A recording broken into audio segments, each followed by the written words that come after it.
जी हाँ, नमस्कार दोस्तों, स्वागत है आप सभी का टुडे रोजगार के इस ऑनलाइन प्लेटफॉर्म पर। यार दोस्तों, पिछले क्लास के अंदर हमने जो है एमसीक्यू वाले जो सीरीज चल रही थी उसी कड़ी को आगे बढ़ाते हैं और आज जितने भी बचे हुए एमसीक्यू हैं उन सारे एमसीक्यू को इस क्लास के अंदर कवर करेंगे। तो हमारी जो कहानी साहित्य की क्लास है, जो हिंदी साहित्य आपका सब्जेक्ट है, उसके अंदर कहानी साहित्य जो लग रहा है उसी की क्लासेज हम रेगुलर आपके लगा रहे हैं 6 सेमेस्टर के तमाम साथियों की। ब्रह्मास्त्र सीरीज जो एक आपके अपने आप में एक बेहतरीन सीरीज हम कह सकते हैं इसको। 6 सेमेस्टर के विद्यार्थियों के लिए कारगर साबित होगी। एग्जाम के अंदर बेहतर से बेहतरीन जो है करके आएंगे ये विद्यार्थी ही हमारा विश्वास है। तो देखिएगा, इस सीरीज से जुड़ते हैं तमाम साथी, तो उन साथियों को मैं कहना चाहूँगा इस सीरीज से यदि आप जुड़ रहे हैं तो शुरू से एंड तक जुड़े रहिएगा। यदि आप बीच में छोड़कर इस सीरीज को जाते हैं तो आपको बेनिफिट नहीं मिलेगा, लेकिन इस सीरीज को शुरू से एंड तक आप जुड़े रहते हैं तो इस सीरीज का बेनिफिट निश्चित रूप से आपको देखने को मिलेगा। और इस सीरीज के कंप्लीट होने के बाद इसकी महामैराथन क्लास 1 से 1.5 घंटे के अंदर पूरे सिलेबस को रिवाइज कराने का भी हम जो है प्रयास करेंगे। आपके जो है एग्जाम से पहले महामैराथन क्लास भी हम है वो आपके प्लानिंग कर रहे हैं। चलिएगा शुरू करते हैं आज की इस क्लास को। देखिएगा, हमने 123 नंबर क्वेश्चन तक कवर कर लिया था। बाकी बचे हुए जितने भी क्वेश्चन हैं वो आज की इस क्लास के अंदर कवर कर लेंगे। तो कहानी में जो स्नेह बंधन कहानी है, इस कहानी में स्नेह बंधन का अर्थ क्या निकल कर आता है? तो इसका अर्थ निकल कर आता है प्रेम का बंधन जो परिवार को क्या करता है, जोड़े रखता है। आगे बढ़ते हैं। यहाँ पर कि मंजू के पति का स्वभाव कहानी में कैसा चित्रित है, तो वो आपके अपनी माँ और पत्नी के बीच संतुलन बनाने वाला और सरल बताया गया है। मालती जोशी की जो कहानियां हैं, कहानियों का मुख्य विषय प्राय क्या होता है, तो वो होता है मध्यम वर्गीय परिवार, रिश्तों की मिठास और संवेदना होता है। नेक्स्ट यहाँ पर कहानी में नई और पुरानी पीढ़ी के बीच क्या दिखाया गया है, तो यहाँ पर समन्वय, प्रेम और आदर का भाव दिखाया गया है। मंजू अपनी सास की सेवा किस भाव से करती है, तो वो किस भाव से करती है, तो वो आपके स्वाभाविक स्नेह और कर्तव्य बोध से करती है। नेक्स्ट यहाँ पर है इस कहानी का मुख्य संदेश क्या है, तो आपसी समझ और स्नेह से ही घर स्वर्ग बनता है, ये है। नेक्स्ट यहाँ पर स्नेह बंधन कहानी की भाषा शैली कैसी है, सरल, सहज और हृदय को स्पर्श करने वाली है इसकी भाषा शैली। नेक्स्ट यहाँ पर है कि फैसला कहानी में नारी सशक्तिकरण की मुख्य आवाज बनकर कौन सा पात्र उभरा है, तो वो आपके ईश्वरिया जो है ईश्वरिया उभरा है। ईश्वरिया किस राजनेता से प्रेरित है और उन्हें नारी समानता का परिचायक मानती है, तो वो आपके हो जाएगा यहाँ पर इंदिरा गांधी। नेक्स्ट यहाँ पर है कि वसुमती के ग्राम प्रधान चुने जाने पर ईश्वरिया ने कौन सा मुहावरा प्रयुक्त किया था, कि अब दिन दिन गए कि जनी गूंगी बहरी चिड़िया बकरियां की नाई हंकती रहे, ये जो मुहावरा है प्रयुक्त किया था। ईश्वरिया के अनुसार बराबरी का जमाना आने का सबसे बड़ा प्रमाण क्या है, तो ये है कि बासुमती का परिधान बन जाना। बासुमती का जो है परिधान जो है बन जाना, बासुमती का परिधान बन जाना। नेक्स्ट यहाँ पर है कि सूर्या महिलाओं के किन कार्यों को केवल महिलाओं के कर्तव्य नहीं मानती है, तो चक्की पीसना और रोटी थेपना नहीं मानती है। सूर्या के अनुसार पुरुषों को कौन से कार्य करने चाहिए, जो कार्य महिलाएं करती है वे पुरुषों को भी कार्य है वो करने चाहिए।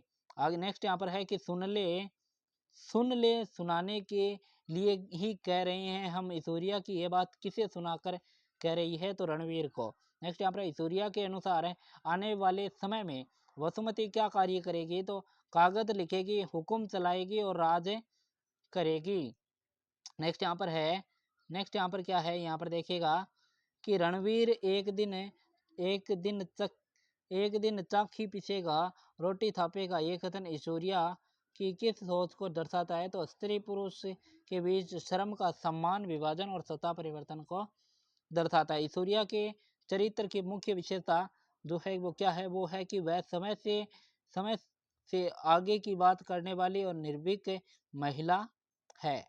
नेक्स्ट यहाँ पर है कि आपके हृदय की आत्मा का मुख्य कारण टेक्स्ट में क्या बताया गया है, तो क्या बताया गया है, वो बताया गया है झूठी मर्यादा के बंधन। ऐश्वर्या को जीवित होने का प्रमाण देने वाली स्त्री क्यों कहा गया है, क्योंकि वह सामाजिक बंधनों से मुक्त होकर स्वतंत्र निर्णय लेती है। लेखक के अनुसार वसुमती किन दो पात्रों को एक साथ जी रही है, तो वो आपके ऐश्वर्या और हरदोई को एक साथ जी रही है। नेक्स्ट यहाँ पर है कि कहानी के अंत तक आते आते वसुमती के व्यक्तित्व में क्या परिवर्तन आते हैं? तो ये परिवर्तन आते हैं कि वह अपने अंदर की हृदय को मानकर इस सूर्या को जगाती है। नेक्स्ट यहाँ पर है कि वसुमती ने ब्लॉक प्रमुख के चुनाव में किसे वोट दिया था? तो किसे वोट दिया था? अपने पति के प्रतिद्वंदी को वोट दिया था। रामेश्वर के हाथ में जो कागज का पुर्जा है वह क्या खोदने की कोशिश कर रहा है? तो वह पंडित जी का मकान खोदने की कोशिश कर रहा है। रामेश्वर को किसका मकान ढूंढने में कठिनाई हो रही थी? तो उसको पंडित आपके माता प्रसाद का मकान ढूंढने में कठिनाई हो रही थी। नेक्स्ट यहाँ पर है कि मोहल्ले के लोग रामेश्वर से मकान का पता बताने के लिए सबसे पहले क्या पूछते हैं? तो वो पूछते हैं प्लॉट नंबर पूछते हैं। क्या पूछते हैं? प्लॉट नंबर पूछते हैं। नेक्स्ट यहाँ पर है रामेश्वर के पास किसका पूरा पता उसकी जेब में रखा हुआ है? तो वो रखा हुआ है अपने लड़के का। फुलवा की कोठरी में कुल कितने कमरे हैं? तो यहाँ पर 10 से 12 कमरे हैं। कोठी के प्रश्न को देख रामेश्वर की क्या प्रतिक्रिया हुई? तो वो हुई उसकी आंखें जो है आपके चूदिया हो गई। नेक्स्ट यहाँ पर है फुलवा के परिवार में कुल कितने सदस्य हैं? तो वो आपके 5 सदस्य हैं। नेक्स्ट यहाँ पर है कि फुलवा के परिवार में कौन कौन शामिल है? तो फुलवा के परिवार में जो शामिल थे फुलवा, उसका बेटा, राधा मोहन, बहू, एक पोता और एक पोती। ये ऑप्शन राइट हो जाएगा। फ्रिज खोल कर देखने पर रामेश्वर को उसमें क्या क्या सामान दिखाई दिया? तो उसके अंदर कोल्ड ड्रिंक, आम, सेब और संतरे दिखाई दिए थे। फुलवा फ्रिज के एल्यूमिनियम के बॉक्स का उपयोग किस चीज़ के लिए करने की बात कहती है? तो वो आपके दूध की गुल्फी बनाने के लिए करने के लिए कहती है। दूध की गुल्फी बनाने के लिए यहाँ पर जो है कहती है। नेक्स्ट यहाँ पर है कि मिक्सी के बारे में बताते हुए फुलवा ने किन चीज़ों का रस निकालने का जिक्र किया था? तो वो आपके आम, संतरा, अंगूर, गाजर और टमाटर का। रसोई के दृश्य में रामेश्वर की आंखें किस चीज़ को देखकर वहीं की वहीं गड़ी रह गई? तो वो आपके संगमरमर से बनी रसोई और कीमती बर्तनों को देखकर। गाँव में 16-17 साल की फुलवा को किन के कुओं पर चढ़ने की मनाही थी? तो वो आपके जमींदारों के कुओं पर चढ़ने की मनाही थी। नेक्स्ट यहाँ पर है कि अतीत की घटना में जब रामेश्वर कुएं पर नहा रहा था तब फुलवा उससे क्या मांग रही थी? तो वो आपकी मांग रही थी 2 बाल्टी पानी। अतीत में रामेश्वर ने फुलवा के साथ कैसा व्यवहार किया था?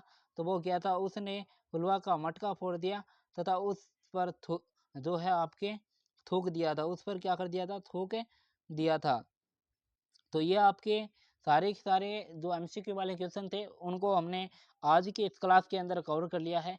अगली क्लास के अंदर हम रेगिस्तान वाले क्वेश्चनों को भी कवर कर लेंगे।